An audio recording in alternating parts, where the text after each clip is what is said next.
Hello guys, இன்றைக்கி வந்து நான் வந்து ஏஸ் அடித்த வீடியோ பாருங்கள். இப்போ வந்து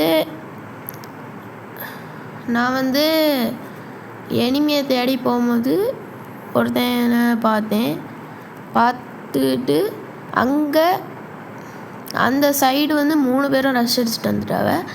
அந்தாலும் நான் க்ளோவால் போட்டு தப்பிச்சு ஓடலான்னு சொல்லிட்டு ஒரு ஐடியோடி அப்படியே ஒரு ஓட்டங்க ஓடிட்டு அதுக்கு பின்னாடி போய் ஒளிஞ்சுக்கிட்டேன்.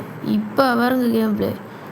அடுத்த ஹெட்ஷாட்டோடி அடித்தேன். அடுத்த மீதி இருக்க கேம் பிளேயெல்லாம் நீங்கள் என் வாய்ஸ் இல்லாமல் நிம்மதியாக கேளுங்க.